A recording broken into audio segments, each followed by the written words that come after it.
تو نے واعظ سرے کو سر ملیں گے پیلا کر ہم بھی دیں گے سرے کو سر ملیں گے پیلا کر ہم بھی دیں گے یہ وہ بستی ہے جس کا ہر قرینہ موسم گل ہے یہ وہ بستی ہے جس کا ہر قرینہ موسم گل ہے مدینے کی فضائیں مدینے کی فضائیں مسکرا کر ہم بھی دیکھیں گے مدینے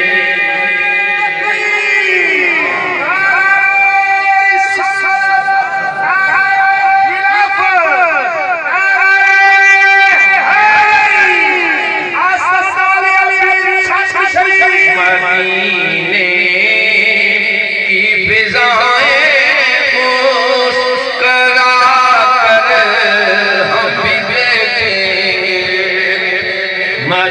مدینے کی فضائیں مسکرا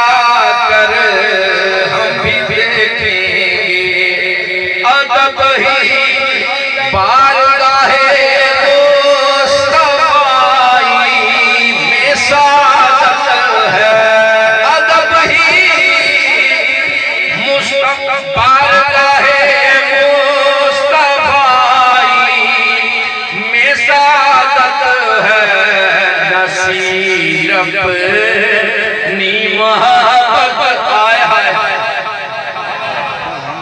پیر ہر کسی کے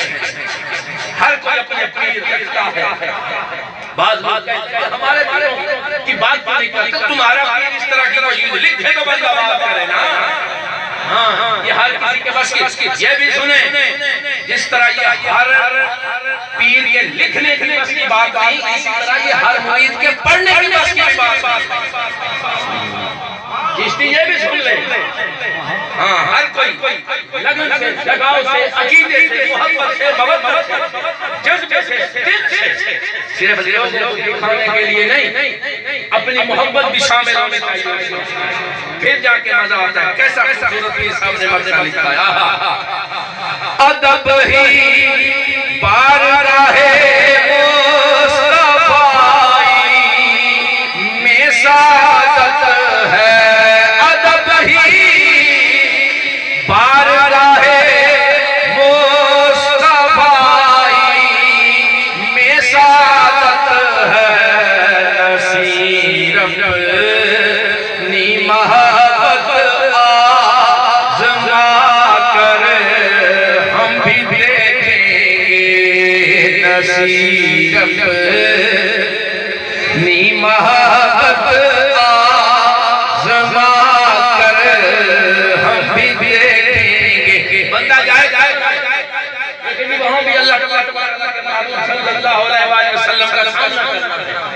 میں اسی لیے کہہ رہا ہوں خدا کے لیے ان ہستیوں کا کہ بے ادبی چھوڑ دے ادب کر کون سا منہ دکھائے گا کوئی اللہ تبارک و تعالی کہ محبوب صلی اللہ علیہ وسلم نے ہرات سے چلنے والی ایک سید زادی کا اتنا حکم دیا ہے احترام کا کہ ساری زندگی نیکیاں کرنے والا شخص صرف ایک بار اس نے پوچھا تھا کہ مجھے کیا پتا کہ سید زادی ہے کہ نہیں ہے ایک بار پوچھا تھا پوچھا تھا سمرقند کے شہر میں کہ پتہ نہیں تو سید زادی ہے کہ نہیں ایسے کہہ رہی ہے تو اللہ تبارک و تعالیٰ کے محبوب صلی اللہ علیہ وآلہ وسلم پر اتنی گران ہوئی اتنی تکلیف ہوئی آپ کو یہ الفاظ کوئی گستاخی اور بے ادبی نہیں کی کوئی گالی نہیں نکالی صرف یہ پوچھا کہ پتہ نہیں سید زادی ہے کہ نہیں ذرا اپنا شجرہ دکھا اٹھائیں کتابوں کو اٹھا کر دیکھیں ہرات سے چلنے والی سمرقند میں جانے والی کتنا عرصہ نبی کریم صلی اللہ علیہ وسلم کے بعد آپ کی اولاد کافی بعد کی پشتوں کی عورت تھی، وہ مائی صاحبہ تھی۔ اللہ تبارک و تعالیٰ کے محبوب نے جب رات کا وقت ہوا نا، وہ اس زمانے اس شہر کا سب سے بڑا عبادت گزار، سب سے بڑا الحاج اور سب سے بڑا سخی تھا، جس کی سخاوت اس وقت عرب پورے میں مشہور تھی۔ جب رات کا وقت ہوا نا، میں اسی لیے کہتا ہوں نہ اس جہاں میں کچھ ہے ان کا، نہ اس جہاں میں کچھ ہے جو میرے نبی کی آل کے متعلق اپنی زبان کو بے لگام کر دیتے ہیں۔ اللہ تبارک و تعالیٰ کے محبوب صلی اللہ علیہ وآلہ وسلم جنت میں موجود ہیں۔ آئے ہائے، میں اس لیے ذرا منظر کشی کر رہا ہوں کہ شاید آپ کے سینوں میں اتر جائے یہ بات، آپ کے کانوں سے ہوتی ہوئی اتر جائے۔ یہ واقعہ آپ نے سن رکھا ہے، لیکن اب استدلال دیکھنا چشتیوں، اب استدلال دیکھنا۔ اللہ تبارک و تعالیٰ کے محبوب صلی اللہ علیہ وآلہ وسلم جنت میں وہ رات کو خواب دیکھ رہا ہے، اور ہر کام خواب میں اس کی اور تعبیر ہو سکتی ہے، لیکن اللہ تبارک و تعالیٰ کا محبوب صلی اللہ علیہ وآلہ وسلم جب خواب میں آئیں گے تو حقیقت ہوگی۔ وہ خواب دیکھتا ہے، بڑا نیک تھا، بڑا پرہیزگار، بڑا متقی تھا۔ اللہ تبارک و تعالیٰ کے محبوب اب مختلف باتیں ہیں کہ جنت کے محل کے سامنے کھڑے تھے، یا حوض کوثر کے سامنے کوثر کے جام دے رہے تھے، یا محل دکھا رہے تھے، تو وہ بڑا، کیونکہ بڑیاں اس نے نیکیاں کی تھی، بڑیاں عبادتیں، بڑی نمازیں، بڑی لمبی لمبی نمازیں،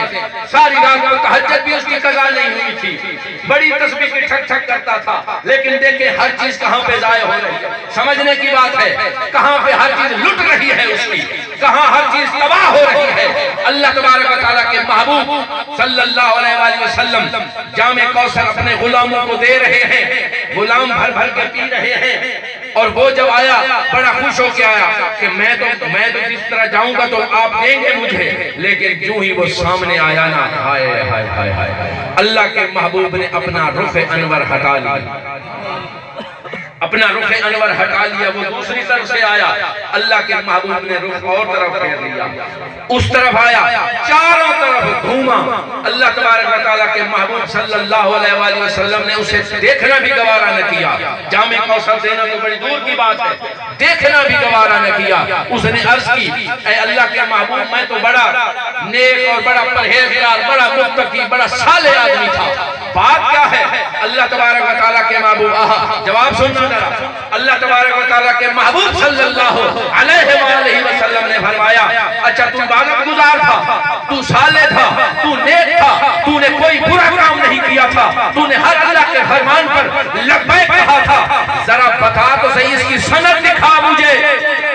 اس کی سند دکھا مجھے کہ تو عبادت۔ اس نے کہا کہ میرے پاس تو کچھ نہیں ہے۔ اللہ کے محبوب نے فرمایا کہ اگر میرے خاندان کی کوئی لاوارث اور وقتی طور پر آزمائش میں کوئی عورت تیرے پاس آئے، تو اس سے شجرے نسب پوچھتا ہے، اور میں اللہ کا محبوب ہو کے تو اسے تیرے عبادت کے متعلق سند نہ پوچھوں۔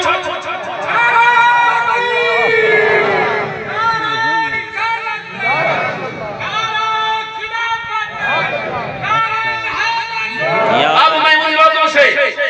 یہ سوال کر سکتا ہوں جو اللہ تبارک و تعالیٰ کہ محبوب صلی اللہ علیہ وآلہ وسلم کی لخت جگر سیدہ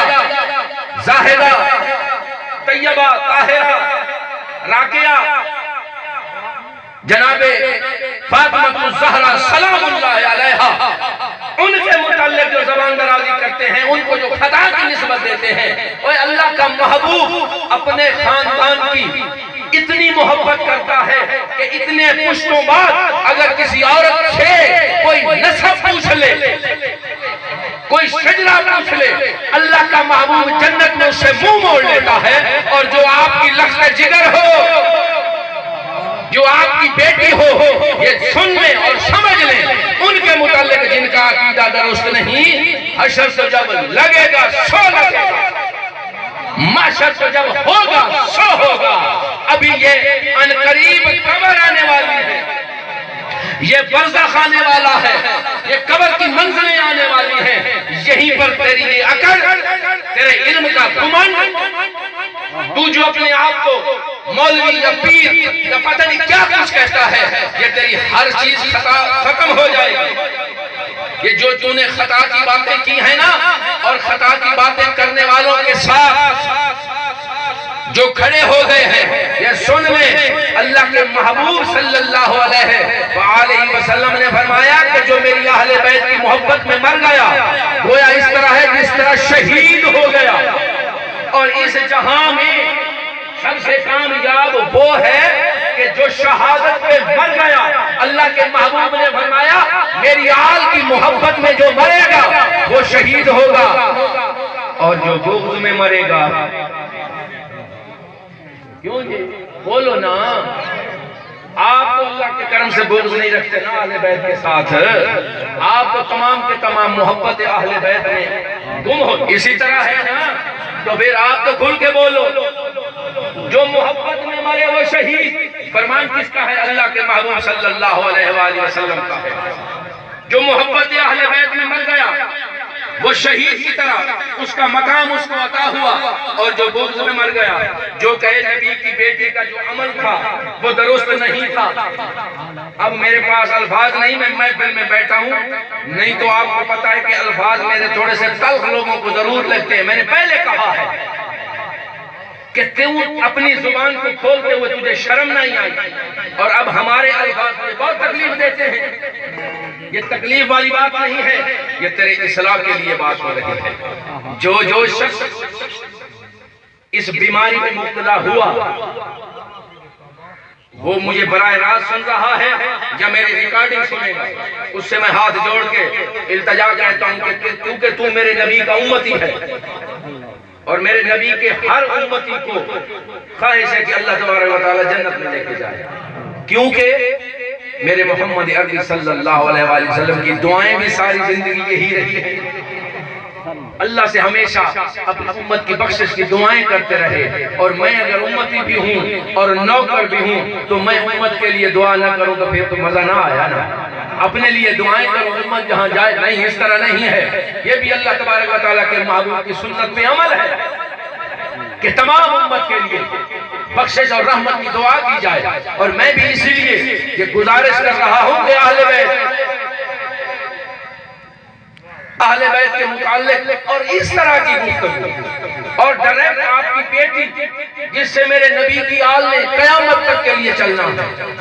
پہچان ہونی ہے، ڈائریکٹ ان کے متعلق یہ بات کہنا۔ اب یہاں پر دوسرا پہلو نظر آ رہا ہے مجھے، دوسرا پہلو نظر آ رہا ہے مجھے کہ ہم لوگوں کو تقسیم کرنے میں جن کا سب سے زیادہ ہاتھ ہے، یہ بھی سنے کان کھول کر، اور بالکل ہم اتن گوش رہے، وہ لوگ کہ جو ہمیں تقسیم کر رہے ہیں، ہمیں آپس میں لڑا رہے ہیں۔ ہمارا یہ حال ہو چکا ہے، کوئی کھڑا ہوتا ہے تو نبی کے اصحاب کے متعلق، کوئی کھڑا ہوتا ہے نبی کی آل کے متعلق گفتگویں کرتا ہے اور منفی رائے رکھتا ہے کہ کن لوگوں کی سازش ہے۔ یہ سب سے زیادہ سازش، اس میں یہودی بھی شامل ہو سکتے ہیں، اس میں عیسائی بھی شامل ہو سکتے ہیں، لیکن سب سے زیادہ جن کا ہاتھ ہے وہ قادیانی ہے۔ کان کھولو، اپنے کان کھولو، یہ کان کھولو، یہ کانوں سے تو بات چلی جاتی ہے نا، بندہ بول بھی جاتا ہے، لیکن دل کے کانوں سے جو بات بندہ سن لے وہ بھولتی نہیں۔ دل کے کانوں سے سنو بات۔ ہماری سب سے زیادہ تباہی کا سبب اس وقت بن رہا ہے، وہ قادیانی لوگ ہیں، مرزائی لوگ ہیں۔ ہم نے آج تک ختم نبوت کی محفلیں سجا سجا کر، بڑے بڑے علماء کو بلا بلا کر، تقریریں کروا کر کیا سمجھتے ہو کہ ہم نے ختم نبوت کا حق ادا کر دیا ہے؟ نہیں، جب تک تجھے پک نہ ہو جائے، جب تک تجھے تسلی نہ ہو جائے کہ پیغام دینے والا، مائک پہ بولنے والا صحیح معنوں میں اللہ کے نبی کا نوکر ہے، جب تک اس طرح کا کوئی بندہ گفتگو نہیں کرے گا، کسی کے دل میں کوئی اثر نہیں ہوگا، کسی کے دل میں کوئی اثر نہیں ہوگا۔ یہ اگلی بات بھی سنتے جائیں کہ جس طرح قادیانی اسلام کا دشمن ہے، ہمیشہ سے جب سے قادیانی بنے ہیں، جن لوگوں نے ان کو بنایا ہے، تب سے لے کر آج تک یہ اسلام کے سب سے بڑے دشمن ہیں۔ جس طرح یہ اسلام کے دشمن ہیں، اسی طرح یہ پاکستان کے بھی دشمن ہیں۔ اب پتہ نہیں سمجھ کیوں نہیں آتی بندوں سے، سٹیجوں پر بیٹھ کر اسلام دشمن، ختم نبوت پر جا کے کچھ باتیں کرنا، طرح طرح کی باتیں، مرزا قادیانی کی جو الفاظ تھے ان کے متعلق باتیں، یہ ایک پہلو دکھایا جاتا ہے، دوسرا پہلو کیوں نہیں دکھایا جاتا؟ اولو الامر کے حصے میں آ کر وہ طرح طرح سے لوگوں کو برگلا رہے ہیں۔ آج بھی پاکستان کے اعلیٰ اداروں کے اعلیٰ منصبوں پر فائز ہیں وہ لوگ اسی وجہ سے، کیونکہ ہمارے علماء نے اس چیز پہ کم زور دیا ہے، اور اللہ کے نبی صلی اللہ علیہ وآلہ وسلم کی ختم نبوت پر کوئی ڈاکہ نہیں ڈال سکتا۔ اللہ تبارک و تعالیٰ نے خود ذمہ لیا ہے، اپنے محبوب کا خود ذمہ لیا ہے۔ زیادہ ضرورت ہے ان باتوں کی، ذرا لوگوں کو سمجھاؤ۔ کوئی پیسے دے رہا ہے، کوئی ملا ہے تو کوئی پیر ہے، یار میں کیسے نہ کہوں جو میرے نبی کی اولاد کے متعلق روز نت نئے پروپیگنڈے کھڑے کرتا ہے۔ قرآن اس لیے پڑھتا ہے کہ مجھے قرآن سے کوئی نقص نظر آ جائے انقیال کا، حدیث پاک کی کتابیں کھولتا ہی اسی نظریے سے ہے کہ شاید کوئی بات ایسی آ جائے، شاید کوئی الفاظ ایسا آ جائے کہ جس وجہ سے میں بیان کر سکوں کہ جو میں نے غلط الفاظ کہے ہیں ان کی وکالت ہو سکے۔ اب دیکھو تو صحیح، قرآن کو کھولتے کس لیے ہیں؟ صاحب قرآن کی اولاد کی گستاخیوں کے لیے۔ لا حول ولا قوت، کیا سمجھیں گے؟ قرآن کو کھولتے ہیں صاحب قرآن کی اولاد کی گستاخیوں کے لیے، حدیث پاک کو کھولتے ہیں کس لیے؟ جس نبی کے پاک زبان پاک منہ سے جو الفاظ نکلے کھولتے اس کو ہیں، اور تلاش اس میں آپ کی اولاد کے نقص کرتے ہیں۔ دیکھو تو کتنے پاگل ہیں کہ نہیں ہیں؟ تو پھر ہمارا پاگلوں سے کوئی واسطہ تو نہیں، کوئی مقابلہ تو نہیں۔ پاگل کیا ہے؟ پاگل تو پھر پاگل ہے، اللہ بچائے ہم سے۔ لیکن کم از کم ہم اپنے ایمان کو تو مضبوط کر سکتے ہیں، ہمیں کسی سے کیا لینا دینا۔ ہم خود تو کم از کم